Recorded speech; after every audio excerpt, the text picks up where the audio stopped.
ونعوذ بالله من شرور أنفسنا ومن سيئات أعمالنا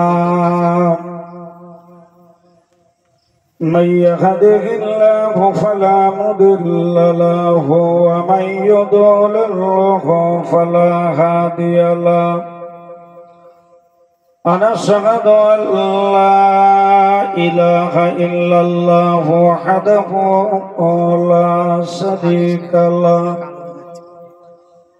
ونشهد أن سيدنا وحبيبنا ومولانا محمدا صلى الله عليه وسلم عبده ورسوله الذي أرسله بالحق بشيرا ونذيرا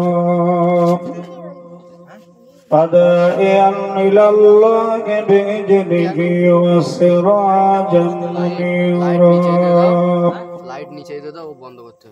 فقد قال الله تعالى في كلامه المجيد والفرقان الحميد يا أيها الذين آمنوا اتقوا الله حق تقاته ولا تموتن إلا وأنتم مسلمون وقال الله تعالى في كلامه المجيد والفرقان الحميد يا أيها الذين آمنوا لا تلهكم أموالكم ولا أولادكم عن ذكر الله ومن يفعل ذلك فأولئك هم الخاسرون وقال النبي صلى الله عليه وسلم من تمسك بسنتي عند فساد أمتي فله أجر 100 شهيد وقال رسول الله صلى الله عليه وسلم ما من بر إلا كتب الله حجة مبرورا وقال الله تعالى في شان حبيبه محمد صلى الله عليه وسلم إن الله وملائكته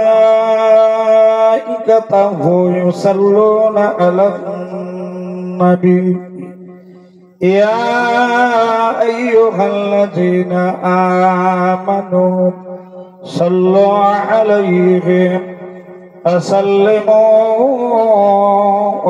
تسليما اللهم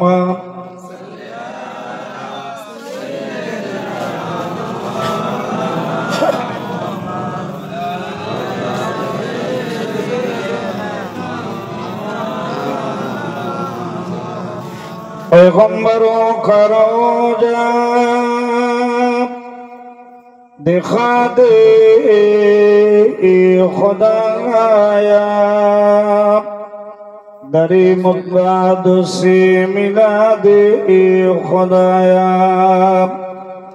शराबे मोहब्बत पिला दे खुदाया पैगंबरों का रोजा दिखा दे खुदाया अल्लाहुम्मा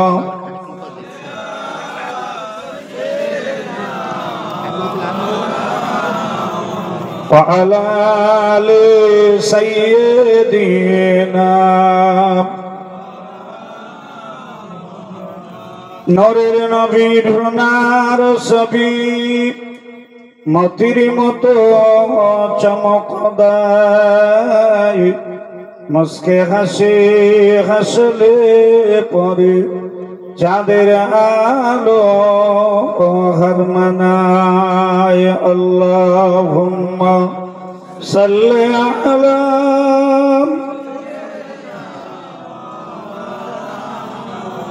وعلى آل سيدنا لا إله إلا الله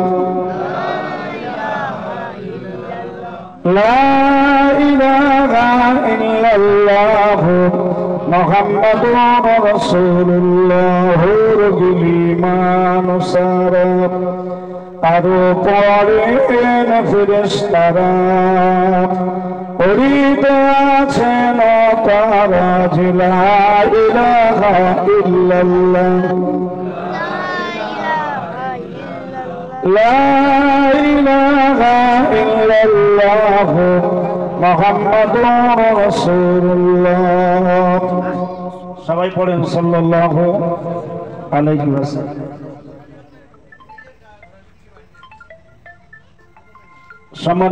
সম্মানিত আজকের এই জলসার আপনাদের মসজিদের ইমাম সাহেব, মুয়াজ্জিন সাহেব, সম্মুখ উপবিষ্ট জ্ঞানী গুণী দিনদার ইমানদার নেককার আল্লাহওয়ালা বাবাজি ভাইরা, দূরে আড়ালে বসে আছেন মায়েরা এবং বোনেরা, আল্লাহ পাকের সংসার দরবারে শুকরিয়া। একটা ছোট্ট মিলাদ শরীফ উদ্দেশ্য, আমার নজরুল বাবাজি আল্লাহ একটা ছেলে দিয়েছে, তারই উদ্দেশ্য করে জমা মুসল্লিদের খেতে দিয়েছেন। রাত্রে একটু মিলাদ শরীফ, তার আব্বা দুনিয়া থেকে চলে গেছে, তাদের বংশে একটা বাচ্চা হাফিজে কোরআন হয়েছে, ওটা উত্তর কাউকে পড়া, কারোর ঘরে আল্লাহ একটা হাফিজে কোরআন ছেলে দেয়। আজকে ছেলে হয়েছে বলে অনেক তার আশা, এটা হলো দুনিয়া। যাদের মেয়ে হয়েছে তারা মনক্ষুণ্ণ, মনটা কালো, যে আল্লাহ আমার একটা ছেলে দিল। সেদিন এক জায়গায় বলছে, ভাই আল্লাহ আমার একটা সুসন্তান দিয়েছে। তাই বললাম সুসন্তান মানে? তো বলছে ছেলে। হ্যাঁ, তাহলে মেয়েগুলো কি হবে?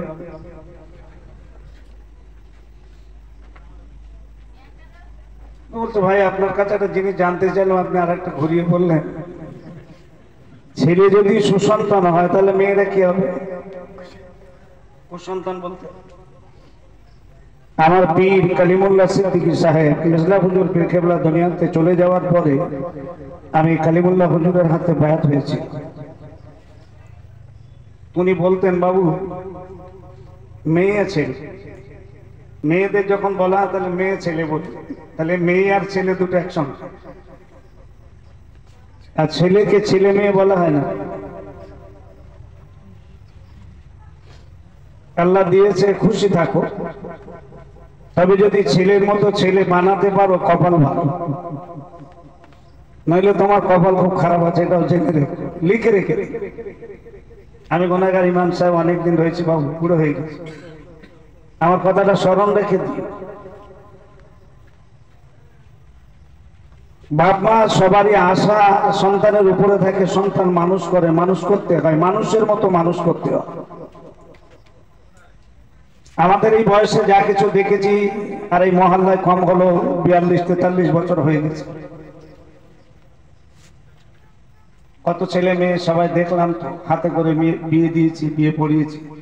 কত মানুষের জানাজা পড়িয়েছি, তারা সব মাটি হাওলা হয়ে গেছে। শয় মানুষ মাটিতে চলে গেছে। যখন এসেছি সে যুগ চলে গেছে, মুরব্বীরা তার ছেলেরাও চলে গেছে, আবার তার ছেলেরা সবাই 3টে যুগ, 3 × 12 36, 12 বছর একটা যুগ। আমার এই 42 বছর হচ্ছে, 3 যুগ পার হয়ে গেছে। এই 3 যুগের মানুষ আমি নিয়ে দেখেছি। আল্লাহ আজকের আপনাদের খিদমতে এসেছি, আমি দুনিয়া থাকবো না, দুনিয়া ছেড়ে আমাকে চলে যেতে হবে। ছেলেদেরকে আমরা বলি, মেয়েদেরকে আমরা অতটা বলি না। দেখেছি ছেলে হলে আজান দেয়। একজনের একটা ছেলে হয়েছে, আমি রাজারহাটে রয়েছে, আমাকে বলছে মানুষ ওটা আজান দিতে হবে, বাড়ি আসে। ছেলে হয় আকিকা করে, ছেলে হয় পাঁচক করে, ছেলে হয় গালে ভাত দেয়, অনেক কিছু করে, মেয়েদের করে। তো কপাল খারাপ। যারা হাজিরিন, বাবাজি, ভাইরা, মায়েরা, বোনেরা যারা আছেন, বেশি ওয়াজ শুনলে হবে না, কম ওয়াজ শুনুন। আমি কোরআন শরীফের আজকের জুমার নামাজ যারা পড়েছেন অতটা খেয়াল করেন না, আরবি না জানলে হয় না। আজকের জুমার নামাজে খুতবার শেষের দিকে যে কোরআনের আয়াতটা পড়া আছে, বলা আছে, আমি সেটাই তেলাওয়াত করেছি। আল্লাহ রাব্বুল আলামিন বলছেন, ইয়া আইয়ুহাল্লাযীনা আমানু লা তুলহিকুম আমওয়ালুকুম ওয়া আওলাদুকুম আন যিকরিল্লাহ। হে আমার ঈমানদার বিশ্বাসী বান্দা বান্দীগণ, এখানে ছেলে মেয়ে সবাইকে আল্লাহ বলেছেন,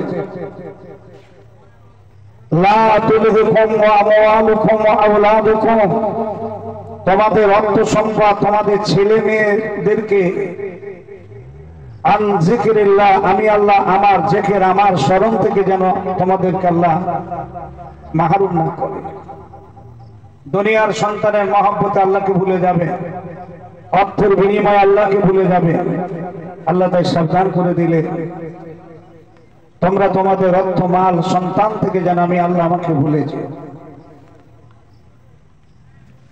আমি আজকে আপনাদের কাছে বলতে চাইছি যে আল্লাহ পাক আমাদেরকে বড় নসিব তাকদীর আল্লাহ বড় চওড়া করেছেন যে আমরা আল্লাহর বান্দা হয়ে আখিরি জামানার নবীর উম্মত হয়ে আমরা জগতে এসেছি। আল্লাহ আমাদের দুনিয়ার আগুনকে আল্লাহ হারাম করে দিয়েছেন, জোরে বলুন।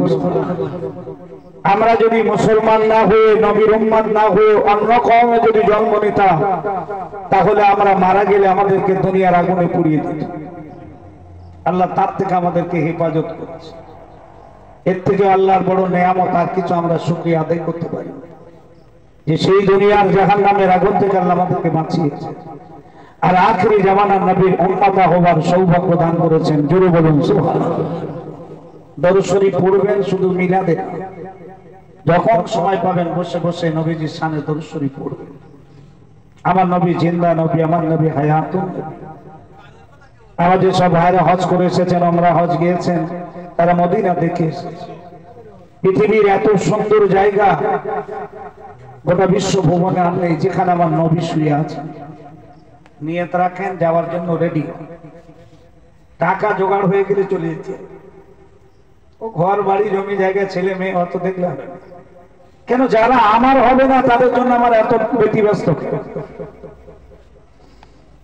আল্লাহ রাব্বুল আলামিন কোরআনে জানিয়েছেন, লা ইয়ানফাউ মালু ওয়ালা বানুন, কিয়ামতের দিনে তোমাদের দুটো জিনিস উপকার করবেন, একটা হলো তোমাদের সন্তান আর একটা হলো তোমাদের রেখে যাওয়া অর্থ সম্পদ। এই দুটো জিনিস তোমার কোনো উপকার আসবে না। কিয়ামতের দিনে কেউ কাউকে চিনবে। বাপ একটা নেকির জন্য জাহান্নামে যাচ্ছে, ছেলে দাঁড়িয়ে রয়েছে, ছেলে বলবেন আব্বা একটা নেকি নিয়ে দাও, তুমি আমাকে কষ্ট করে মানুষ করেছি। এই দিনটা হলো কিয়ামতের দিন। স্বামী স্ত্রী জীবনে কত কষ্ট করে, সন্তান মানুষের জন্য জীবনে এক মুঠো ভাতের জন্য কত কষ্ট করেছিল, সেই বিবি সেই স্বামী কিয়ামতের দিন কেউ চিনতে পারবে। এই দিনটার নাম হলো কিয়ামতের দিন। এই জন্য বলছে আমরা দুনিয়াতে যা কিছু করছি দুনিয়ার জন্য করতে হবে, কিন্তু আখিরাতের জন্য আমি আপনি কি চিন্তা করেছি? নবীজি বলেছেন তিনটে কাজ খুব তাড়াতাড়ি করুন। আজান হয়ে গেছে, তাড়াতাড়ি নামাজ আদায় করে। আমরা অনেক সময় আজান হচ্ছে হোক যাচ্ছি, এই যে ঢিলামিশা করা মানে শয়তান আমাদের কাছে দিয়ে। এই জন্য নবীজি বলেছেন আজ থেকে 2000 বছর আগে আজান হয়ে গেলে তোমরা নামাজ চলে যাও, দেরি করো। আল্লাহ নবী আল্লাহ হাবিব আরো জানিয়েছেন, কোন মানুষ যদি মারা গেছে, কোন মানুষ মারা গেছে, তোমরা দেরি করো না। কে দেখবে? কে দেখবে? কেউ দেখে লাভ হবে না। ওই বান্দা বান্দিটাকে তাড়াতাড়ি দাফন করে দাও। 3 নম্বর আল্লাহ নবী বলেছেন, ছেলে মেয়ে যখন উপযুক্ত বয়স হয়ে যাবে, ওই ছেলে মেয়েগুলোকে তোমরা পাত্রস্থ বিবাহ দিয়ে তোমাদের ইজ্জত সম্মানটাকে রক্ষা করে নাও। নবীজি বলে গেছে। বর্তমান সময়ের দিকে একটু তাকিয়ে দেখেন, বললে আমার ছেলেরা মেয়েরা আমার উপরে রাগ করে। সেদিন একটা জায়গায় ওয়াজ করি যে একটা মেয়ে দেখি রাত্রি বাড়িয়েছি, ফোন করেছি, বলছে মানুষ সাহেব কথা বললেন কেন? আমি বলছি তোমার বোঝা ভুল হয়ে গেছে। এই জন্য কথা এখন বলতে গেলেও খুব হিসাব আছে। নেটের যুগ, এই ওয়াজ করছে মোবাইলে না, সব জায়গায় দেখে খুব জানা। আল্লাহ নবী আল্লাহ হাবিব বলেছেন তোমরা দুটো জায়গায় সারিবদ্ধভাবে থাকবে। ঘেঁষে ঘেঁষে দুটো জায়গায়। আল্লাহ নবী সাহাবীরা বললেন ইয়া রাসূলুল্লাহ ইয়া হাবিবাল্লাহ। আল্লাহ নবী বললেন আমার সাহাবীরা যখন নামাজ পড়বে গায়ে গায়ে ঠেকিয়ে দাঁড়াবে। আল্লাহ নবী বললেন আমার সাহাবীরা তোমরা স্বামী স্ত্রী যখন শোবে গায়ে গায়ে ঠেকিয়ে শোবে। এটা বুড়ো বলছে, বলছে 60 বছর বয়স, বলছে এতদিন শুনি শুনলে আপনার আশ্চর্য হয়ে যাবে। এসব আজ করা হয় না, বলা হয়। গ্রামগঞ্জে পড়লে ছেলে মেয়েরা ভুল বুঝে হচ্ছে। স্বামী স্ত্রী যখন শোবে গায়ে ঘেঁষে ঘেঁষে শোবে, খাবে যখন এক জায়গায় বসে খাবে। আমার আগে তো গিন্নি খেয়ে বসে অপেক্ষা করে। আল্লাহ রহমত আমাদের কাছ থেকে চলে গেছে। এই জন্য বলে যাচ্ছি এই দুটো কথা হয়তো শুনলে ভুল বুঝবেন, রাগ করবেন, রাগ করবেন। জানতে তিনটে কাজ তাড়াতাড়ি করবে, দুটো কাজ গায়ে গায়ে ঘেঁষে দাঁড়াবে, বসবে, শোবে। আল্লাহ রহমত। যখন এক জায়গায় খাবে স্বামী স্ত্রী দুজনে খাবে, আপনার পাত থেকে একটু ভেঙে তাকে দিলেন, সে আপনাকে দিলেন। এই যে মহব্বত, এটাই হলো আল্লাহর রহমত।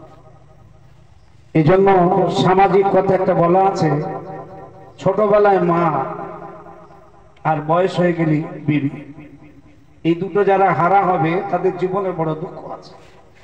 দুটো জিনিস, স্বামী যাক আর স্ত্রী যাক, তাদের কপালে দুঃখ আছে। আল্লাহ রহমত আজকের যে আল্লাহ আমাদেরকে হায়াতে সুস্থ শরীরে বাঁচিয়ে রেখে দিয়েছে।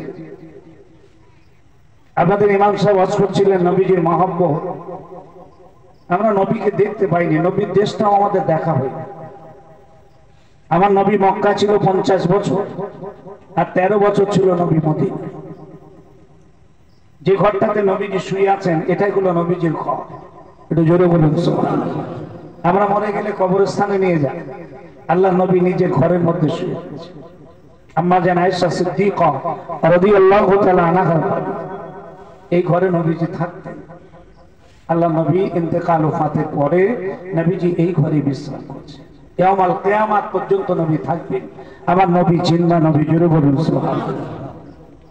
সেদিন এক জায়গায় নদীয়াতে একটা জলসা গিয়েছে, নবী দিবস, নবী জিন্দা বলেছে, বলছে মোহাম্মদ সাহেব ভালো আছে, চিঠি লিখেছি কাগজ। আমি বলছি নবী জিন্দা, তুই মদিনা দেখিস? দেখেছিস? দেখিস। আল্লাহ আমাকে 3 বার নিয়ে গেছে, আবার জানুয়ারি মাসে যাবো, নিয়ত আছে। আল্লাহ যদি নিয়ে যায়। মদিনা চোখে দেখনি বাবু, এই মদিনাতে নবীজি শুয়ে আছেন, আমরা গিয়ে সালাম দিই, আল্লাহ নবী আমাদের সালামের উত্তর দেন। জোরে বলুন সুবহানাল্লাহ। বসিরহাটের মাটিতে শুয়ে আছেন আল্লামা রুহুল আমিন সাহেব রাহমাতুল্লাহ আলাইহি। ফুরফুরা জমিনে ঘুমিয়ে আছেন দাদা হুজুর পীর কিবলা রাহমাতুল্লাহ আলাইহি, বড় হুজুর পীর কিবলা মাওলানা আব্দুল মাহবুব সাহেব রাহমাতুল্লাহ আলাইহি। এই 4 জন ব্যক্তি নবীজির ঘরের মধ্যে ছিল সারা রাত। জোরে বলুন। সারা রাত নবীজির সঙ্গে কথা বলেছে। নবী জিন্দা না মুর্দা? জিন্দা। আর নবী সম্পর্কে কোনো কথা অন্তরে উক্তি করতে নাই। কেন? রাসূলকে নিয়ে অনেক কথা, অনেক মানুষ অনেক সময় অনেক কিছু বলে থাকে। আমার নবী সমস্ত কিছু থেকে ঊর্ধ্ব। জোরে বলুন সুবহানাল্লাহ। তার সঙ্গে পৃথিবীর কোন জিনিসের তুলনা নেই। যেটাই দেখবেন, যেটাই বলবেন, যেটাই শুনবেন, নবীজির শিশুবেলা থেকে পৃথিবীর এমন একজন মহামানব যার জন্মগ্রহণ করেছিলেন যেদিন, সেই দিনে তার মৃত্যু হয়েছিল। জোরে বলুন সুবহানাল্লাহ। একটা মানুষের কথা কিয়ামত পর্যন্ত সময় রইল, একটা মানুষের জীবনী বলবেন যার জন্ম এবং মৃত্যু একই দিন। তিনি হলেন বিশ্ব মহামানব, তিনি হলেন বিশ্ব নবী রাহমাতুল লিল আলামিন। পৃথিবীতে বাচ্চা মাতৃগর্ভ থেকে দুনিয়ায় আসে, উলঙ্গ অবস্থায় মায়ের খাদ্য নারীর সঙ্গে এই বাচ্চাটা মানুষ হয়। আল্লাহর কত কুদরত দেখুন। আমি আজকের জুমায় 10 মিনিট বক্তব্য দিতে দিতে, আজকের জুমার খুতবাতে দুটো দিক আছে। একটা দিক বলা হয়েছে মানে সৃষ্টি রহস্য। আল্লাহ তিনি সৃষ্টি করেছেন মানুষকে কিভাবে, তার শুকরিয়া আদায়ের জন্য আজকে আমি 10 মিনিট মসজিদে বক্তব্য দিচ্ছিলাম। আমি বললাম বলছি একটা জিনিসের কথা আমি তোমাদের শোনাই। সব কথা বলতে গেলে দিকে খুতবা নামাজ আছে, আমি শুধু চোখের কথাটা বলেছিলাম। আজকের যিনি চোখে দেখতে পান না, চোখে ঝাপসা, ভালো করে দেখতে পাচ্ছেন না, হাঁটতে পাচ্ছেন না, তিনি জানেন চোখটার কত দাম। এই জন্য আল্লাহ আমাদের চোখের জ্যোতি আলো দিয়ে রেখেছেন। এই আলোটা আমরা কোথায় ব্যবহার করছি, আল্লাহ যদি ইচ্ছা করে এখনই আমার চোখ দুটো বন্ধ করে দিতে পারে। আমাদের শরীরে 120টা যন্ত্র আছে, তাফসীরের কিতাবে লেখা আছে 120টা যন্ত্র দিয়ে আল্লাহ মানুষকে সৃষ্টি করেছে। আল্লাহ ইচ্ছা করলে চোখ দুটো সামনে না দিয়ে একটু পাশে দিতে পারতেন। পাশে দিলে আমার বান্দাদের দেখতে অসুবিধা হবে, শরীরের সৌন্দর্য বৃদ্ধি নষ্ট হয়ে যাবে। এই জন্য আল্লাহ দুটো চোখ সামনে দিয়েছে। শরীরে যত পশম আছে বাড়ে, দুটো পশম বাড়ে। একটা চোখের পাতার উপরে ভুরু আছে, পাতার উপরে, আর এই কপালের উপরে ভোমরা আছে। এই চুল দুটো কোনো সময় কাটতে হয় কেন? দাড়ি, গোপ, নখ সব চুল বাড়ে, কিন্তু এই দুটো চুল বাড়ে না। সৃষ্টির রহস্য যদি আপনি জানেন, চোখ দুটো এমন জায়গায় আল্লাহ বসিয়ে দিয়েছেন, তার উপরে সাপোর্ট দেওয়ার জন্য হাড় দিয়ে দিয়েছেন। যদি কোনো দূর থেকে ভারী জিনিস তার মুখে লাগে, চোখটা ভিতরে রয়েছে, হাড়ের উপরে সাপোর্ট হবে, আমার বান্দার চোখের কোনো ক্ষতি হবে না। জোরে বলুন। এই চোখের আর ভুরুর পাতা চুলগুলো কোনোদিন বড় হয় না, কাটতে হয়। আমি অপারেশন করতে গিয়েছি, চোখটা আমাদের চোখের পশম কেটে দিয়েছে, আমার কি অসুবিধা হচ্ছে, কিন্তু পশমটা যে পরিমাণে থাকা দরকার ঠিক সেই পরিমাণেই আল্লাহ রেখে দিয়েছে। এই চুল দুটো পাবে। আর চোখে ধোঁয়া বা ধুলো কোনো জায়গায় গিয়েছেন, কাজ করছেন, চোখের মধ্যে আসবে, তার গার্ডারের জন্য আল্লাহ পাক এই পশমগুলো দিয়েছেন। সঙ্গে সঙ্গে চোখটাকে মুড়ে দেয়, চোখটা নিজে নিজে খোলে আর লাগে। আপনি নিজে খুলবেন না, অটোমেটিক খোলে। আল্লাহ কুদরত সৃষ্টি রহস্য দেখেন। যদি আপনার চোখে দ্রুত কোনো ধুলো বাদি এসে লাগে, সেটাকে পরিষ্কার করার জন্য আপনার দেখার অসুবিধা হবে, আল্লাহ চোখের মধ্যে লিকুইড পানি রেখে দিয়েছে, সঙ্গে সঙ্গে চোখটাকে ধুয়ে পরিষ্কার করে দিয়েছে। ঠিক বলছি না ভুল বলছি? এই চোখ, এই রহস্যটা যদি আপনি পড়েন বা শোনেন, আল্লাহর শুকরিয়া আদায় করতে হবে। আমরা সেটাকে ভুলে যাই। এই জন্য অনেক কথা রয়েছে। আল্লাহ চোখ দিয়েছেন, চোখটাকে কোরআনে দেখেন, চোখটাকে মসজিদে নিয়ে যান, চোখটাকে ভালো জায়গায় নিয়ে যান, চোখ দিয়ে ভালো জিনিস দেখেন। আপনাদের ইমাম সাহেব বলছিলেন কোরআন আমাদের শিক্ষা করতে হবে, প্রত্যেক ছেলে মেয়েকে কোরআন পড়তে হবে। কোরআন অনেক দামি, কোরআন অনেক মূল্যবান। পৃথিবীর একটা বই আছে যে বই পড়তে না পারলেও শুধু হাতে করে পাতাগুলো উল্টালে পড়ার সওয়াব পাওয়া যায়। জোরে বলুন। কেউ পড়ছে, আপনি পাশে বসে কোরআনটা শুনবেন, আপনি পড়তে পারেন, শুধু কানে শুনবেন, আপনি পড়নেওয়ালা সওয়াব পেয়ে যাবেন। এই বইটা এমন একটা বই যার হাতে স্পর্শ করতে গেলে ভয় লাগে। কোন ছেলেকে যদি বলি বাবু একটা কোরআন নিয়ে আসো, ও জীবন থাকতে কোরআন হাতে মানে আমার শরীর পাক নেই, কাপড় ঠিক নেই, আল্লাহর কালাম, কিন্তু পড়তে পারে না। ও বইটা কোনোদিন হাতে করে উঁচু করে দেখেও না যে কোরআনটা কত ভারী, এতে কি আছে সে জানে না, কিন্তু কোরআনকে বিশ্বাস করে। কোরআন আল্লাহর কিতাব। এই যে বিশ্বাস, এই যে ভালোবাসা, আল্লাহ বলেছেন পড়তে পারিস না বান্দা, তবে আমার কোরআনকে ভালোবাসিস, এই ভয়ে আমি আল্লাহ তোর জীবনের ভুল ক্ষমা মাফ করে দেব। একটু জোরে বলেন। অনেক ভাই রয়েছে মসজিদে এখনো ওঠেনি, সেদিন একটা ছেলে বলছে করছি মসজিদে উঠে যেতে বলছে না, বলে ঈদের নামাজ পড়ি বছরে দুদিন ঈদগাহ মসজিদে উঠে। আল্লাহর ঘরটা একবার দেখলেন, আল্লাহর ঘরটা কটা কাতার আছে, ইমাম সাহেব কোথায় দাঁড়া একটু দেখলেন চোখে। ছেলেরা মেয়েরা খুব ভালো করে শুনবে, কোরআনটা চোখে দেখলে না। বর্তমান সময় বললে ছেলে মেয়েদের বৌমাদের ভাবিদের কানে লাগবে, বলবে ইমাম সাহেব তো বুড়ো হয়ে গেছে এখন ব্রেক ঠিক নেই। সারা দিন রাত ছেলে মেয়েরা মোবাইল দেখছে, কাজকর্ম করছে। রাত বিরাট বাড়ি যাচ্ছে দেখি সব ওই পোলের উপরে, মাচার উপরে, রাস্তার ধারে, খালবেটের উপরে, পলির উপরে সব সারা রাত ওরা ঘুমায় ভোরের বেলা। দেখবেন মোবাইল দেখলে দুটো ক্ষতি হবে, ব্রেন সার্কেল নষ্ট হয়ে যাবে আর চোখের আলো আল্লাহ কমিয়ে দেবে। দুটো জিনিস মাথা রেখে দিন। মোবাইল ভালো ব্যবহার দরকার রয়েছে, ততটুকু ব্যবহার করুন। অপব্যয় ব্রেনটাকে ওর মধ্যে নষ্ট করুন। এই মাথার উপরে আল্লাহ পাক হাজার হাজার শিরা দিয়ে, ঘেনুর উপরে শিরা কোনো নড়ে। এ সমস্ত মানুষের ক্রাশ, জ্ঞান, বুদ্ধি সবকিছু এই সার্কেল দিয়ে কাজ করে। বিজ্ঞান বলছে, আমি মতিউর রহমান এটা বলছি, বিজ্ঞান বলছে।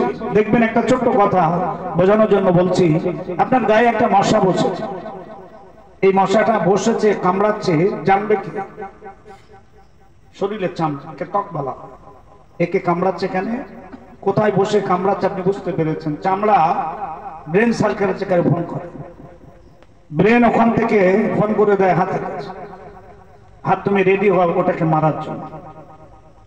ছোট্ট একটা মশা। কোরআন শুধু পড়লে হবে না, কোরআন রিসার্চ, কোরআনের নিগুড় জিনিস বুঝতে হবে, জানতে হবে। শুধু কোরআন তেলাওয়াত করার জন্য কোরআন আসেনি, কোরআন বোঝার জন্য এসেছে। আমরা একটা ঘর করেছি, ইমাম সাহেব খতম পড়ে দেন। একটা দোকান করেছে, বলছে ইমাম সাহেব এটা পড়ে দেন। একটা কারখানা করেছে, পড়ে দেন। কোরআন শরীফ কি কারখানা উদ্বোধন করার জন্য এসেছে আর ঘরে ওঠার জন্য এসেছে? কোরআন এসেছে তেলাওয়াত হওয়ার জন্য, কোরআন এসেছে মানুষকে বোঝানোর জন্য। আমরা সেটা বুঝি না। অনেক ভাইরা আছেন পড়েন, মেয়েরা আছেন পড়েন, পড়বেন। প্রতিদিন কোরআন শরীফ একটু পড়তে হয়। আমরা আজ থেকে 40 বছর আগের কথা আমি বলছি, মেয়েরা সকালবেলা উঠে ফজরের নামাজ পড়ে কোরআন পড়তো। আমি 4টের সময় উঠে দেখি একজনের বাড়ি গান হচ্ছে, মোবাইল, আমার বাড়ির পাশাপাশি। তখন আমি বুঝলাম এই বাড়ির প্যাসেঞ্জার জেগে রয়েছে। 4টে আমি তখন উঠেছি, ফজর আজান তখন হয়নি। তাহলে মানুষ ঘুমায় না এই যন্ত্র। এই জন্য সিনেমা, বায়োস্কোপ, থিয়েটার, যাত্রা, ফাংশন সব দুনিয়াতে উঠে গেছে। সিনেমার হলগুলো বন্ধ হয়ে গেছে, টিভি, ভিডিও, ভিসিআর গুলো বন্ধ হয়ে গেছে। বিজ্ঞান বলছে তোদের অত কষ্ট করে রাত জাগতে হবে না, আমি বালিশের কাছে পৌঁছে দিচ্ছি, তোরা ঘুমটা বাদ দিয়ে সারা রাত দেখ। হচ্ছে না, হচ্ছে না বললে আমার ভাইদের ছেলে মেয়েদের রাগ হবে। যারা হাজিরেন, বলার উদ্দেশ্য এটাই, আজকে আমরা যারা মুসলমান, দুনিয়ার আগুন থেকে বাঁচিয়ে আল্লাহ আখিরি জামানার নবীর উম্মত করে আল্লাহ আমাদেরকে সৃষ্টির সেরা করে দুনিয়াতে আল্লাহ পাঠিয়েছে। আমরা আল্লাহর কাছে ফিরে যাব, সেখানে গিয়ে আল্লাহর দরবারে কৈফিয়ত দেব কি? বুঝলেন না? দুনিয়া যারা আমরা এসেছি, দুনিয়া ছেড়ে আমাদের চলে যেতে হবে, এটা সবাই ভেবে দুনিয়াদারি করুন। ছেলেরা মেয়েরা সবাইকে বলছি 5 ওয়াক্ত নামাজ আদায় করেন, শরীরটাকে পবিত্র রাখেন, শরীর যেন নাপাক না থাকে। সবাইকে বলছি শরীরটা পবিত্র রাখবেন, পেশাব করে পানি নেবেন। একটি হাদিস শরীফে আছে, নবীজি বললেন আল্লাহ আমার উম্মতানি বেশি জাহান্নামে যাবে পেশাব থেকে পরেজ না করার জন্য। পেশাব থেকে পরেজ না করার জন্য আমার উম্মতানিরা বেশি জাহান্নামে যাবে। ভাইরা আমার, বাবা জেরা মায়েরা, বোনেরা, বেটিরা জেনে রাখো, আল্লাহ নবী দয়ার নবী গাধার উপরে সামার হয়ে চলে যাচ্ছেন। কিছু রাস্তা মদিনা দিয়ে যাওয়ার পরে আমার আল্লাহ তাআলা আমার নবীকে দেখালেন, আমার নবী আমার হাবিব গাধার পেট থেকে আপনি নেমে পড়ুন। আল্লাহ নবী নেমে পড়লেন। আল্লাহ নবীকে আল্লাহ জানালেন, আমার হাবিব এই কবরস্থানে দুটো কবরে আযাব হয়। আল্লাহ নবী সাহাবীদের ডেকে বললেন, আমার সাহাবীরা অনজুরুন ইলা রুতাবি, ওই যে একটা খেজুর গাছ দেখা যায়, ওই খেজুর গাছ থেকে একটা ডাল ভেঙে আনো, ফাঁকা স্বপ্না ইলা হাজারি। আল্লাহ নবী ওই খেজুরের ডালটা দু হাত দিয়ে ভাঙলেন, দু খণ্ড করলেন, হাজা কাবরাইনে দুটো কবরে বসিয়ে দিলেন। আল্লাহ নবী তাদের জন্য দোয়া করে আবার কাদার পিঠে উঠে নবী চলে যাবে। সাহাবীরা দাঁড়িয়ে বললেন, ইয়া রাসূলুল্লাহ, ইয়া হাবিবাল্লাহ, হুজুর আপনি এই বিরান কবরে দুটো খেজুরের ডাল পুঁতে দিয়ে আপনি তাদের জন্য দোয়া করে চলে যাচ্ছেন, এই কবরে কারা শুয়ে আছে? আল্লাহ নবীর হাবিবুল্লাহ আমার সাহাবীরা, এই কবরে একটা বেটা ছেলে শুয়ে আছে, আল্লাহ পাক জাহান্নামের আগুন দিয়ে তাকে পোড়াচ্ছে। নবীজি দেখেছেন, আপনারা কবরে গিয়ে দেখতে পান? দেখতে পাই। আমরা কবরের দ্বারা জিয়ারত করি, কিন্তু কবরবাসীকে আমরা দেখতে পাই। মৃত মানুষকে দেখতে গেলে, কবরের মানুষকে দেখতে গেলে কলবি চোখ পরিষ্কার করে। এই লাইটটা যাদের পরিষ্কার আছে তারা দেখতে পায়, দুনিয়ার চোখে দেখা যায় না। আল্লাহ নবী সাহাবীরা বললেন, ইয়া রাসূলুল্লাহ, এই লোকটা দুনিয়াতে কি অপরাধ করেছে? আল্লাহ নবী আল্লাহর হাবিব বললেন, আমার সাহাবীরা, এই লোকটা পেশাব থেকে পরহেজ করে নাই। যেখানে সেখানে পেশাব করেছে, পুকুরের ঘাটে পেশাব করেছে, পানিতে নেমে পেশাব করবে। পেশাব ছিটা যেন গায়ে না, সেরকম জায়গায় বসে পেশাব করতে হয়। পেশাব করে যদি পানি না থাকে, একটু কাপড় তুলো, এই জাতীয় জিনিস নিয়ে কুলুপ নিতে হবে। আমাদের দেশে ব্যবস্থা নেই। এই জন্য সবাইকে বলছি, পেশাব থেকে পরিষ্কার। পানিতে পেশাব করবেন না, পানিতে আল্লাহর একজন নবী জিন্দা আছে, জোরে বলেন সুবহানাল্লাহ। পানিতে পেশাব করতে তিনজন নবী এখনো বেঁচে আছে, জানেন? জানেন? শোনেন, একজন নবী পাহাড়ে বেঁচে আছে, আল্লাহ তাকে পাহাড়ে আবদ্ধ করে রেখেছে। একজন নবী আসমানে রয়েছে, একজন নবী পানিতে রয়েছে। তিনজন নবী এখনো হায়াত আছে। প্যারা হাজিরিন, অনেক লম্বা কথা, এটা বিষয়বস্তু বলার না, শুধু বোঝানোর জন্য বলছি, পেশাব থেকে পরহেজ করবেন। আরেকটা জিনিস খুব সাবধান থাকবেন, সেটা হলো গীবত। দুজনে কথা বলছেন, এক জায়গায় বসে আছেন, দু চারজন, একটা লোক কথা বলে চলে গেলে তার পিছনে আপনি গীবত দিয়েছেন। মেয়েরা দেখবেন তিনটে জায়গায় ওদের গল্প গুজব বেশি, কলের ঘাটে, পুকুর ঘাটে, মিলাদ ঘাটে। এই তিন জায়গায় ওরা আসলে বেশি কথা বলে, শোনে না, কাউকে শুনতেও দেয় না। এই জন্য বলি, যারা এসেছেন একটু কথা শুনবেন, বুঝবেন, আমল করবেন, আখিরাত আপনাদের জন্য ভালোই হবে। প্যারা হাজিরিন, বাবাজি ভাইরা আমার, গীবত থেকে পরহেজ করবেন। কারোর কোনো সমালোচনা বলবেন, যদি কিছু বলার থাকে তার সামনে ডেকে তাকে আলাদাভাবে বলবেন, ভাই আপনার এই জিনিসটা দেখেছি, এটা আপনি খারাপ করেছেন, এটা বলেছেন, তাকে দেখে বলবেন। মসজিদ থেকে নেমে এসেছেন, গীবত গাইতে গাইতে বাড়ি যাচ্ছে, বলবেন। ইমাম সাহেব হোক, মুয়াজ্জিম হোক, কোনো ব্যক্তি, মসজিদ আল্লাহর ঘর, মসজিদে সকাল সকাল যাবেন। মসজিদে জুমার দিন, আজকে জুমার দিন ছিল, আমি 10টার আগে এসেছি মসজিদ। 11:20-25 দিকে একজন এসেছে। মসজিদে যখন আসবেন, জুতো দুটো পশ্চিমমুখ খুলবেন, বলে যাচ্ছে। পশ্চিম দিকে জুতো দুটো খুলবেন, একটু আড় করে দেবেন, উত্তর দক্ষিণ। দেখবেন মেয়েরা, ওরা ঝাঁটা আগা মুখটা কোনোদিন পশ্চিম দিকে দেয়। এখনকার মেয়েরা কথা বলছে না, বৌমা, যারা দাদি, নানি, চাচি যারা রয়েছে, মুরব্বী, এসব বয়স্ক মহিলারা, ওরা ঝাঁটা কাবার দিকে রাখে। আমি একটা মহিলাকে দেখেছেন, বলেন, চাচিমা ঝাঁটাটা এদিকে ঘুরিয়ে দিচ্ছেন। বলছে, বাবা ওই দিকটা আল্লাহর কাবা রয়েছে। আল্লাহর কাবা এখান থেকে 4500 কিলোমিটার দূরে। ঘর থেকে আপনি দেখেছেন? বলছেন, না বাবা দেখি।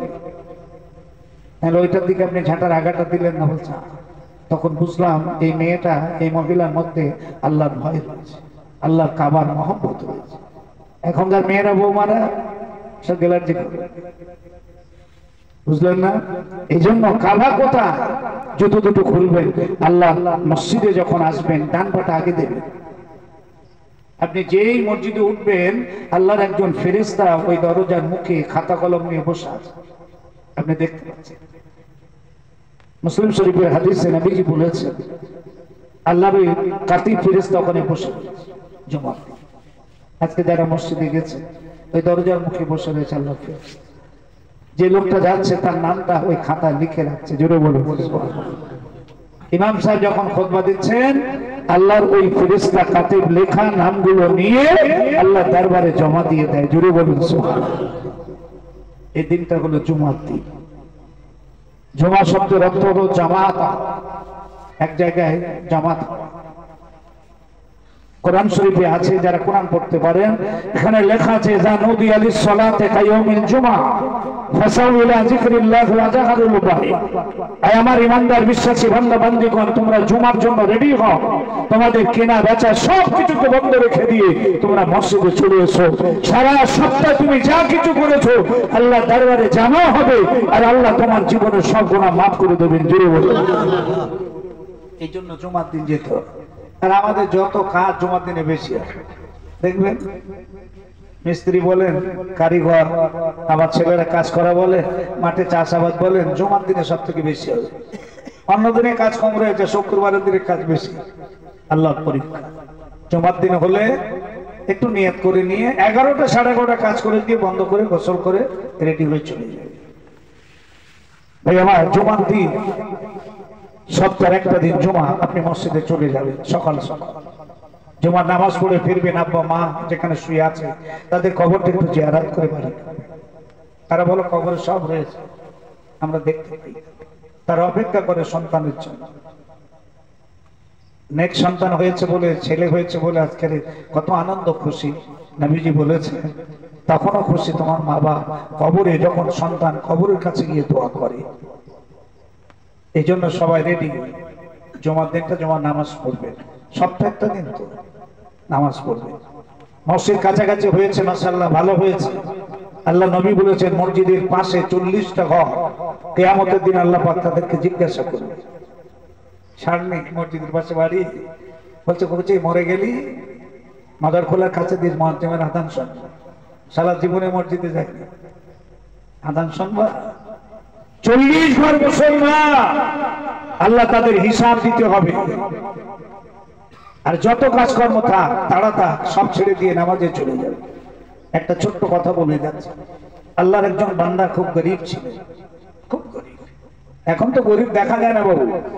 আমরা দেখেছি 1 শ্বাস 2 শ্বাস 3 শ্বাস পর্যন্ত খাওয়া হয়নি। এখন আল্লাহ গ্রামে সবাই সচ্ছল করেছে, একটা গরিব আর নেই। আল্লাহর বান্দা এত গরিব, দুপুরে খাবার মতো কিছু নেই তার ঘরে। কিরকম গরিব চিন্তা করে। ভাইরা আমার, বাবাজির আমার, আল্লাহর বান্দা দুপুর বেলা রান্না করার মতো কোনো জিনিস নাই। কিছুটা গম পেয়েছেন, গমগুলো ভাঙাতে দিয়েছে, কিন্তু গমগুলো ভাঙাতে দিয়েছেন, আটা নিয়ে বাড়ি ফিরবেন, তারপরে খাওয়া হবে। এত গরিব বান্দা। সেই দিনটা হলো জুমার দিন। ওই ভাই বাবাজি বান্দা ওই সময় গোসল করে রেডি হয়ে নামাজ পড়ার জন্য রেডি হয়ে চলে যাচ্ছে। বিবি ডেকে বলছে, স্বামী আমার আজ দুপুরবেলা রান্না করার মতো কোনো আটা নাই। এত গরিব, কিন্তু মসজিদ তো অনেক দূরে। এখন তো মসজিদ পাড়ায় পাড়ায় হয়েছে। আমরা ছোটবেলা দেখেছি গভীর একটা মসজিদ ছিল, আর হাদিপুর সিনিয়র মাদ্রাসার ওখানে একটা মসজিদ ছিল, এর মধ্যে মসজিদ ছিল। সব মানুষেরা নামাজ পড়তে যেত এই পথে হেঁটে। আল্লাহর বান্দা নামাজ পড়তে যাচ্ছেন, বিবি বলছে, স্বামী দুটো গম বানাতে দিলেন, তা বাড়ি আনলেন না, দুপুরে রান্না করার মতো আটা, রুটি করার মতো আটা নেই। নামাজি বান্দা চিন্তা করলেন, যদি নামাজ পড়তে যাই তাহলে তো খাওয়া হবে না, আর যদি আটা আনতে যাই বাজারে তাহলে তো নামাজ হবে না। পরীক্ষা পড়ে গেছে। ভাইরা আমার, বাবাজির আমার, আল্লাহর বান্দার সময় বললেন, আই বিবি দুপুরে খাওয়া হোক আর নাই হোক, জুমার নামাজটা কাজা করা যাবে না। আল্লাহর বান্দা রওনা দিয়েছেন মসজিদে দিকে, মাথায় টুপি দিয়ে ঘর থেকে বেরিয়ে মসজিদে দিকে যাচ্ছে। কিছুটা রাস্তা যাওয়ার পর একটা ছেলে বললেন, দাদা দাঁড়াও, চাচা দাঁড়া। কি হলো বাবা? বাচ্চারা দাঁড়িয়ে বললো, চাচা উত্তর মাঠে আপনার জমি আছে? বলে হ্যাঁ বাবা, 10 কাঠা জমি আছে। বলে মেশিন আলা মেশিন নিয়ে গেছে, আপনাকে খবর দিয়েছে যদি মেশিন আপনার জমিটা চাষতে চান তাহলে এখানে আপনাকে যেতে বলেছে। আল্লাহর বান্দা চিন্তা করলেন, যদি জমিটা চাষতে যাই তাহলে জুমার নামাজটা কাজা হয়ে যাবে। আল্লাহ জানিয়ে দিয়েছে, বান্দা তুমি আমার হুকুমটা আমল করবে, আমি আল্লাহ তোমার বাকি কাজটা আমি আল্লাহ ওসিলা মাফিক করে দেবো। জোরে বলুন। কোরআন শরীফে এসেছে ফাসকুরুনি আসকুরকুম ওয়াশকুরুলি ওয়ালা তাকফুরুন। ভাইরা আমার, বাবাদের আমার, আবার কিছুটা রাস্তা যাওয়ার পরে এখনো মসজিদে পৌঁছাতে পারেন না। একটা মানুষ দেখে বলছে, ভাই কোথায় যাচ্ছে? বলে মসজিদে জুমার নামাজ পড়তে যাচ্ছে। বলে তোমার একটা গরু আছে?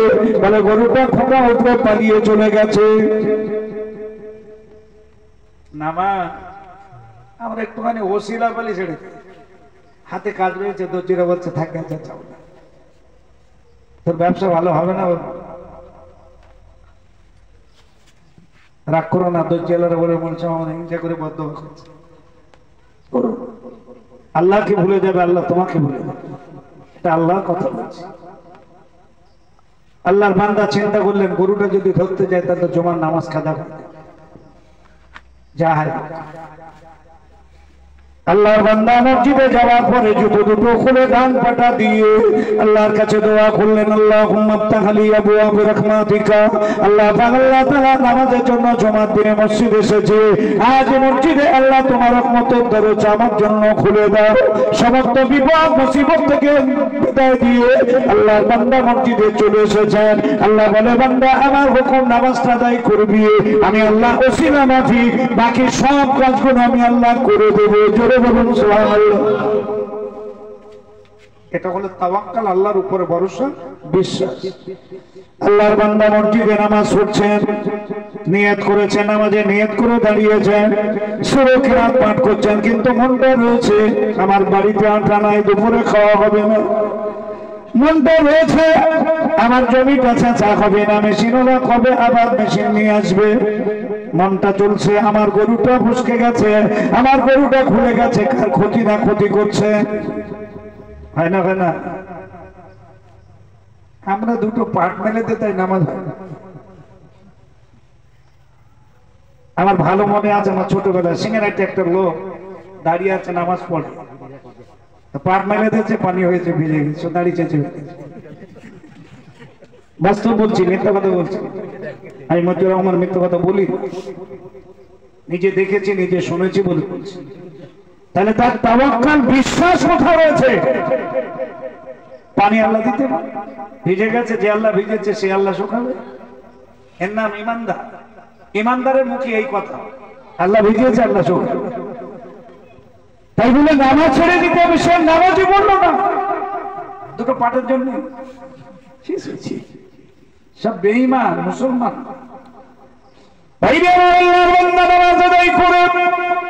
আল্লাহর ঘর মসজিদে বসে আল্লাহর কাছে দোয়া করলেন, আল্লাহ তোমার হুকুম, তোমার হুকুম পালনের জন্য মসজিদে এসেছি, জুমার নামাজ আদায় করার জন্য। রব্বুল আলামিন আমার পিছনে যা কিছু রয়েছে আল্লাহ আপনি ওসিলা মাফিক করে দেবেন। আল্লাহর বান্দা মসজিদে নামাজ পড়ছেন, নিয়ত করে সূরা কিরাত পড়ে রুকু সিজদা দিয়ে দোয়া করছেন।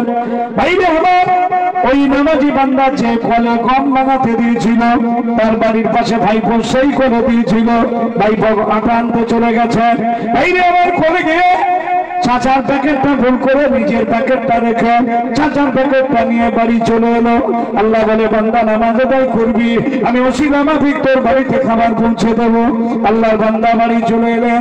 তার আম্মা জান আটা খামির বানানোর জন্য রান্না করে গিয়ে আটা বার করবেন। এমন সময় ছেলেকে ডেকে বলছে, বাবা ছেলে, এই প্যাকেট তো আমাদের না। বলে, মা তাহলে ওই বাড়ির পাশে চাচার প্যাকেটটা হবে। মা বলে, যাও বাড়িতে দিয়ে এসো, তোমার প্যাকেটটা ভুলে চাচার প্যাকেটটা নিয়ে এসেছো। চাচিমার কাছে বললো, চাচিমা ভুল করে তোমাদের প্যাকেটটা দোকান থেকে নিয়ে এসেছি, কল থেকে। চাচিমা বলছে, বাবা ভাইপো বড় খবর করলে, আজ দুপুর বেলা রান্না করা রুটি করার মতো আমার ঘরে আটা নাই। ওই আটা দিয়ে চাচিমা রুটি বানালো। চাচা মসজিদে নামাজ পড়ছে, জোরে বলুন সুবহানাল্লাহ। আটা বাড়ি এসে চাচিমার মন খুশি, আটা প্যাকেট থেকে বার করে খামির করে রুটি। ভাইরা আমার, বাবাদের আমার, আল্লাহর বান্দা নামাজ আদায় করেন, জুমার নামাজ ইমামের পিছনে আদায় করছেন, জমিটা ছাঁচার জন্য চিন্তা করেন। আল্লাহ বলে, বান্দা আমি ওসিলা মাফিক তোর জমিটা ছেঁচে দেবো, কোন চিন্তা নাই, নামাজ আদায় করবি বাবা। ভাইরা আমার, আল্লাহর বান্দা মেশিনওয়ালা মেশিন নিয়ে রেডি করে নিজের খাতে পাইপটা ফেলে দিয়ে ছাঁচা শুরু করলো। তাইলে আমার ফাঁকা আপন গাছের তলায় গামছাটা বিছিয়ে মেশিনওয়ালা ঘুমিয়ে শুয়ে পড়লো। আল্লাহ আমার হাওয়া দিল, ঘুমিয়ে গেল। এমন ঘুমিয়ে গেল, নিজের খাতটা ছাঁচা হওয়ার পরে আলটা চাপিয়ে ছাঁচার খাতটা হয়ে গেল। মেশিনওয়ালা তখনও ঘুমায়। আল্লাহ নামাজি বান্দা নামাজ পড়ে। ও বাবাজি ভাইরা আমার, বাড়িতে আটাগুলো পৌঁছে গেল, জমিটা ছাঁচা হয়ে গেল। আল্লাহর একজন বান্দা দেখতে পেয়েছে চাচার গরুটা খুলে গেছে। ওই বান্দাটা গরুটা ধরে নিয়ে বাড়ি থেকে চাচিমার গোয়ালে বেঁধে দিয়ে চলে গেল। আল্লাহর বান্দা নামাজ আদায় করে বাড়ির পথে রওনা দিয়েছে। দুপুরে খাওয়া হবে না, গরুটা খুলে গেছে, জমিটা ছাঁচা হলো না।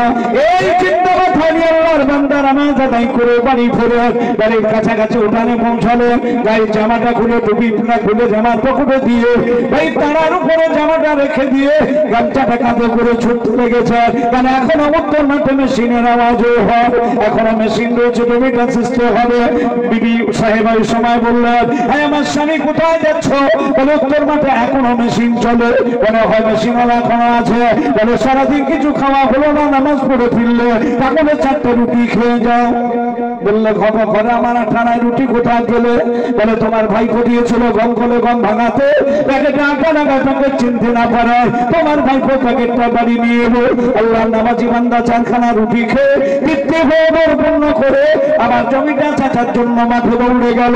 উত্তর মাঠে গিয়ে দেখে বটগাছের তলায় মেশিনওয়ালা গামছা বিছিয়ে ঘুমায়। গায়ে হাত দিয়ে ডাকে, বলে বাবা মেশিনওয়ালা এখনো ঘুমাচ্ছ কেন? কি হয়েছে? ওঠো। করে উঠে পড়লেন। তারা আল্লাহ তাদের সচল করেছেন। তার মধ্যে তার কওমে বংশে একটা ছেলে হাফিজে কোরআন হয়েছে। আল্লাহ পাক ওই বাচ্চাটাকে হেফাজত করেন, বলুন আল্লাহুম্মা আমিন। 30 পারা কোরআনের হাফিজ হওয়া তো সহজ নয়। আল্লাহ তারই বংশে তার ছেলের ছেলে কোথাকে আল্লাহ হাফিজ বানিয়েছে, বড় গৌরব। তবে তার মা দুনিয়া বেঁচে, এটা আল্লাহর পরীক্ষা।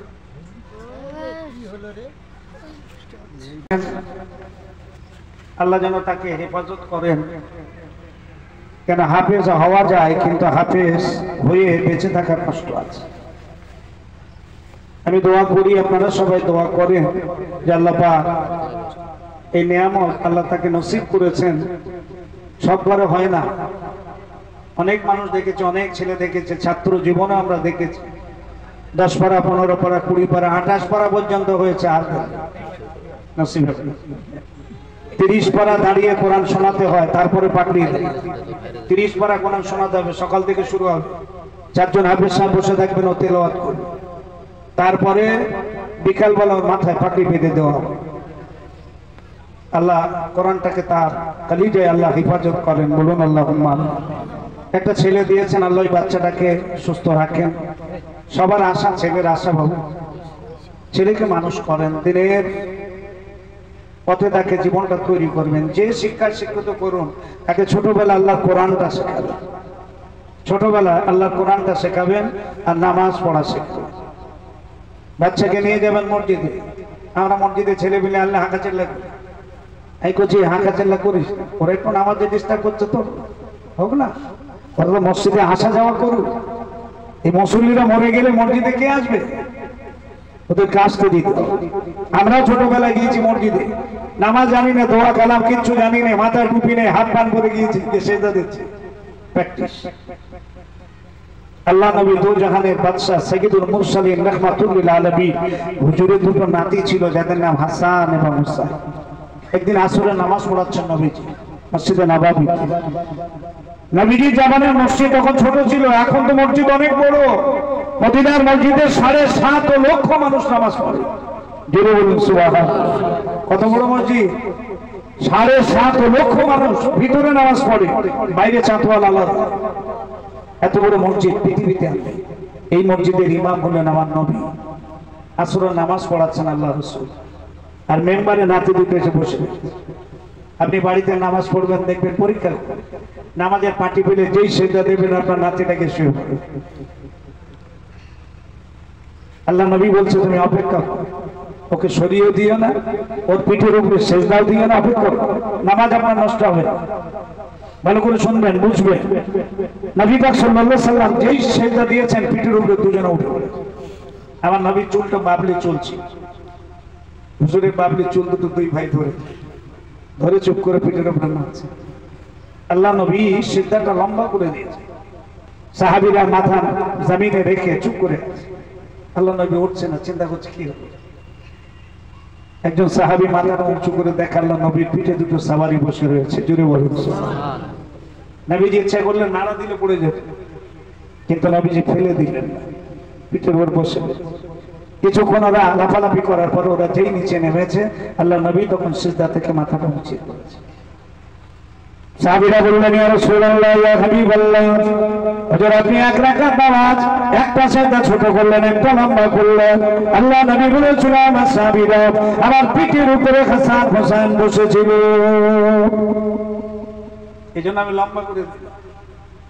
রাসূল পাক সাল্লাল্লাহু আলাইহি সাল্লাম নাদিদেরকে নিয়ে উনি মসজিদে নববীতে নামাজ পড়তেন। জোরে বলুন সুবহানাল্লাহ। জুমার দিনে নবী যে খুতবা দিচ্ছে আর নাতি দুটো ওই মসজিদের লাইনে দৌড়দৌড়ি করছে। হাদিস পাকে এসেছে আল্লাহ রাসূল খুতবা বন্ধ করে দিয়ে নবীজি গিয়ে দুটো হাত ধরে ওই কাঁটার থেকে নিয়ে মেহরাবে বসিয়ে আল্লাহ নবী আবার খুতবা দিচ্ছে। তিনি যদি তার নাতিদেরকে মসজিদের মধ্যে এতটা মহব্বত করেন, নামাজে যদি কিছু ত্রুটি বিচ্যুতি হয়, রাসূলুল্লাহ কিছু বলেননি। নবীজি বলেছেন, তোমরা তোমাদের বাচ্চাগুলোকে নিয়ে মসজিদে নামাজ শেখাও, নিয়ে এসো। আল্লাহ নবী দু জাহানের বাদশা নামাজ পড়ান, দুজনে বসে আছে। নামাজ শেষে যেই সালাম ফিরিয়েছেন, আল্লাহ নবী সাহাবীরা পকেট থেকে খেজুর দিয়েছে। দু ভাই দুটো চারটে করে খেজুর হাতে পেয়েছে। মদিনার খেজুর পেয়ে খুব খুশি খাচ্ছে। রাসূলুল্লাহ দেখে মিসকে মিসকে হাসছেন। হঠাৎ আল্লাহ নবী 1 তারিখে রাসূলুল্লাহর মেহরাবে বসে আছেন মসজিদে নববীতে, ইমাম হাসান ইমাম হুসাইন। আল্লাহ নবী কাছে এসেছেন হযরত জিবরীল আমিন আলাইহিস সালাম। জোরে বলুন সুবহানাল্লাহ। উনি মানুষের সুরাত নিয়ে মসজিদে এসেছেন, নবীজির পিছনে নামাজ আদায় করেছেন। সালাম ফিরিয়েছেন জিবরীল আমিন আলাইহিস সালাম, একেবারে সামনের কাতারে রাসূলুল্লাহর পিছনে আল্লাহ নবীর সাহাবীরা সব কাতারে বসে আছেন। ইমাম হাসান হুসাইন ওরা মেম্বার থেকে লাফ মেরে পকেটে হাত দিয়েছে খেজুর। জিবরীল আমিন আলাইহিস সালাম বেজ্জতি, হতাশ, আমার পকেটে হাত দিয়ে দু ভাই চুপ করে দাঁড়িয়ে আছে। আল্লাহ নবী মিসকে হেসে বলছেন, ভাই জিবরীল, আমার সাহাবীরা আসেন নামাজ পড়তে, দুটো করে খেজুর নিয়ে আসেন। আপনার পকেটে খেজুর নাই, আপনি জিবরীল, আমার নাতিরা ছিলেন, এই জন্য পকেটে হাত দিয়েছে। জিবরীল আমিন হাত দুটো ধরে আছেন, রাসূলুল্লাহ হাত দুটো ধরে নাতিদের টানাটানি করছে। সাহাবীরা বললেন, ইয়া রাসূলুল্লাহ ছেড়ে দেন, এদের হাতের ক্ষতি হবে।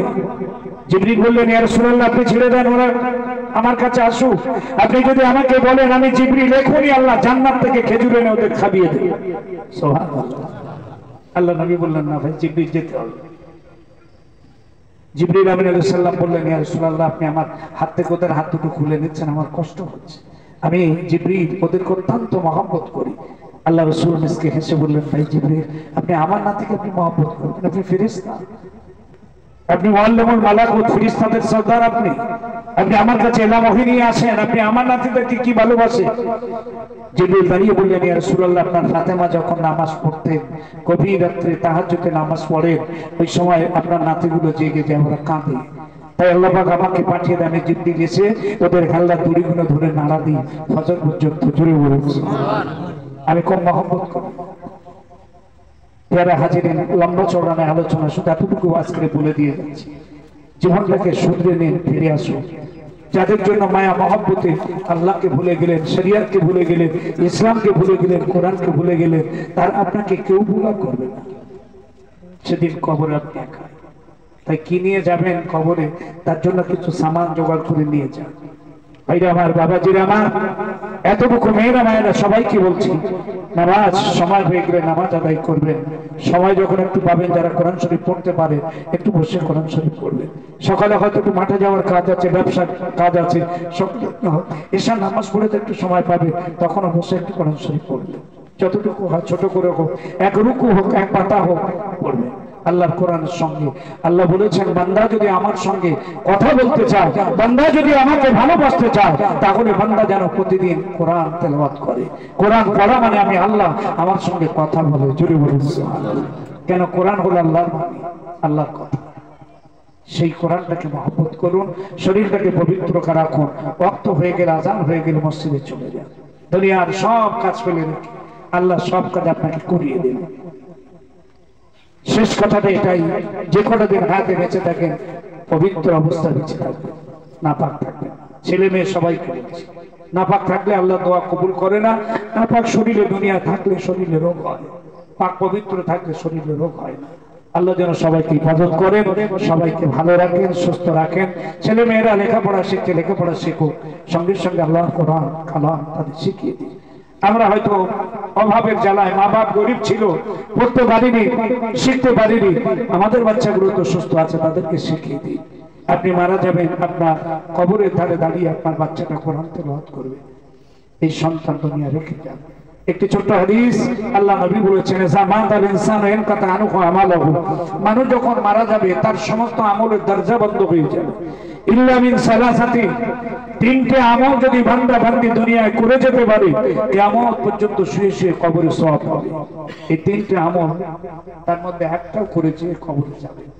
এক নম্বর সাদকা জারিয়া, মসজিদ, মাদ্রাসা, ঈদগাহ, এতিম, গরিব, মিসকিন এদেরকে কিছু দিয়ে রেখে যাওয়া, এর নাম হবে সাদকা। মসজিদ, আল্লাহর ঘর, এই ঘরে কিছু দিয়ে যায়, কে যেন না জানে, গুপ্ত ভাবে দিয়ে।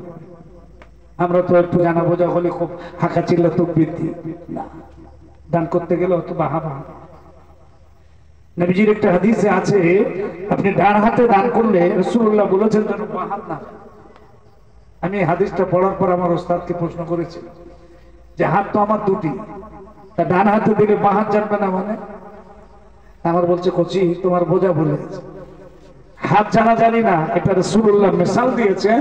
তুমি ডান হাতে যে জিনিসটা দান করলে এটা যেন বাহা বাহা না হয়, লোক যেন জানাজানি না হয়, তাকবীর না হয়, এ যেন বুঝতে না পারে, গুপ্ত ভাবে দান করবে।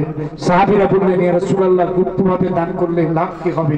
নবীজি বলেছেন, যতটা দিয়েছো সেটা 70 গুণ হবে। আরেকটু জোরে বলেন, আরেকটু জোরে বলেন। এই জন্য আল্লাহ করে দিয়ে যাবেন, মসজিদ মাদ্রাসা দিয়েছেন, ঘর দাঁড়িয়ে থাকবে, মানিয়েছেন, কিয়ামত পর্যন্ত দাঁড়িয়ে থাকবে। তৃতীয় নম্বর, নেক্সট আওলাদ, নেক্সট সন্তান দুনিয়া রেখে যাও। এই বাচ্চাটা যদি আপনি আলেম হাফেজ করে রেখে যেতে পারেন, কিয়ামত পর্যন্ত আপনি কবরে শুয়ে শুয়ে সওয়াব পাবেন। 3 নম্বর, ইলম শিক্ষা করা। যদি আপনি কোরআন, হাদিস, ইলম, যদি জ্ঞান, সুজ্ঞান যদি আপনি অর্জন করতে পারেন, এই সুজ্ঞানের বিনিময়ে আপনি কিয়ামত পর্যন্ত কবরে শুয়ে সওয়াব পাবেন। 3টে কাজের একটা অংশীদার হয়ে যেন দুনিয়া থেকে বিদায় নেয়, এই দাবি দোয়া সবার কাছে রেখে, আমার বাবাজি নজরুল ইসলাম সবাই জানেন, বাচ্চারা কাজকর্ম করেন, ব্যবসা বাণিজ্য করেন, আল্লাহ বরকত দেন। আল্লাহ একটা ছেলে দিয়েছে, তার হায়াত দেন, আল্লাহ নেক সন্তান আল্লাহ তাকে বানান, আল্লাহ তার বাড়িতে রুজি কিসমতে আল্লাহ বরকত দেন। সবাই বলি আল্লাহুম্মা আমিন। তার মা দুনিয়া বেঁচে রয়েছে, আজকে আমরা দেখে বলছি, কচি ছোটবেলায় এসেছিল, এখন বুড়ো হয়ে গেছে। হ্যাঁ চাচি, মা আমি এই যে আমার তখন 18 বছর বয়স, এখন 61 পড়েছে, জানুয়ারি আসলে 62 পড়ে, বুড়ো হয়ে গেছে। আপনাদের কাছে কোলে আমার মুরব্বী যারা এনেছিল অধিকাংশ তারা চলে গেছে, কয়েকজন আর দুনিয়া বেঁচে গেছে, আল্লাহ তাদের হায়াত দিক। আমার বাবাজি ভাইরা ছেলেরা সব বড় হচ্ছে, আল্লাহ তাদেরকে বড় করেছে। আমি বলি আল্লাহ বড় করো, মুসলমানদেরকে আল্লাহ ধনী করো। মুসলমান ধনী না হলে মাদ্রাসা চলবে না, মুসলমান ধনী না হলে মসজিদ চলবে না, মুসলমান ধনী না হলে এতিম গরিব মিসকিনের হাসি ফুটবে না। আল্লাহ মুসলমানদের ধনী করো। তবে এদের পয়সা বেশি হয়ে গেলে গরম হয়ে যায়, ব্রেক ঠিক থাকে। আমি সব জায়গায় বলি, অর্থ আছে, মানুষ যেন বুঝতে না পারে, এটাই স্মরণ রেখে। আল্লাহ যেন তোমাদেরকে ভালো রাখে, ব্যবসা বাণিজ্য বরকত হয়। সারা বছরে ব্যবসা বাণিজ্য করে যে অর্থ উপার্জন করবে তার একটা অংশ গরিব মিসকিন মসজিদ, এদিকে তোমরা একটু খেয়াল দেবো। আল্লাহ তোমাদের কবুল করেন। আর টাকা পয়সা হয়ে গেলে হজ করার নিয়ত করেন। অনেক বাবা যে টাকা রয়েছে হজ করলো না, ওমরা করেছে। সেদিন একটা লোক আমাকে বলছে, মান সাহেব আপনি যাচ্ছেন শুনেছি, আমার একটু নিয়ে যাবেন। তোমার উপরে হজ ফরজ, তুমি ওমরা করবে, আগে ফরজ আদায় করো। মানুষ সুযোগ হচ্ছে 5 লাখ টাকা হজ করতে গেলে আর ওমরা করতে গেলে 1 লাখ, তা যাই আগে ওমরা ঢুকতে গেছি। তাহলে হবে না, আগে ফরজ আদায় করতে হবে। আল্লাহ তোমাকে অর্থ দিয়েছে, তুমি যদি গরিব হতে তাহলে তুমি ওমরা করতে পারো। আল্লাহ তোমার ফরজাই শরীয়তের বিধান বসতি, তার মধ্যে হজ একটা বিধান। আল্লাহ তোমার অর্থ দিয়েছে হজ করার জন্য, তুমি হজ করলে না, তোমার কবরে বলে বিপদ আছে, মরেও কবরে শান্তিতে থাকবে না। এই জন্য ধনীদের মালদারদের জন্য যাকাত আর হজ ফরজ। আল্লাহ সবাইকে নসিব করেন, আমিন। ওয়া আখিরে দাওয়ানা।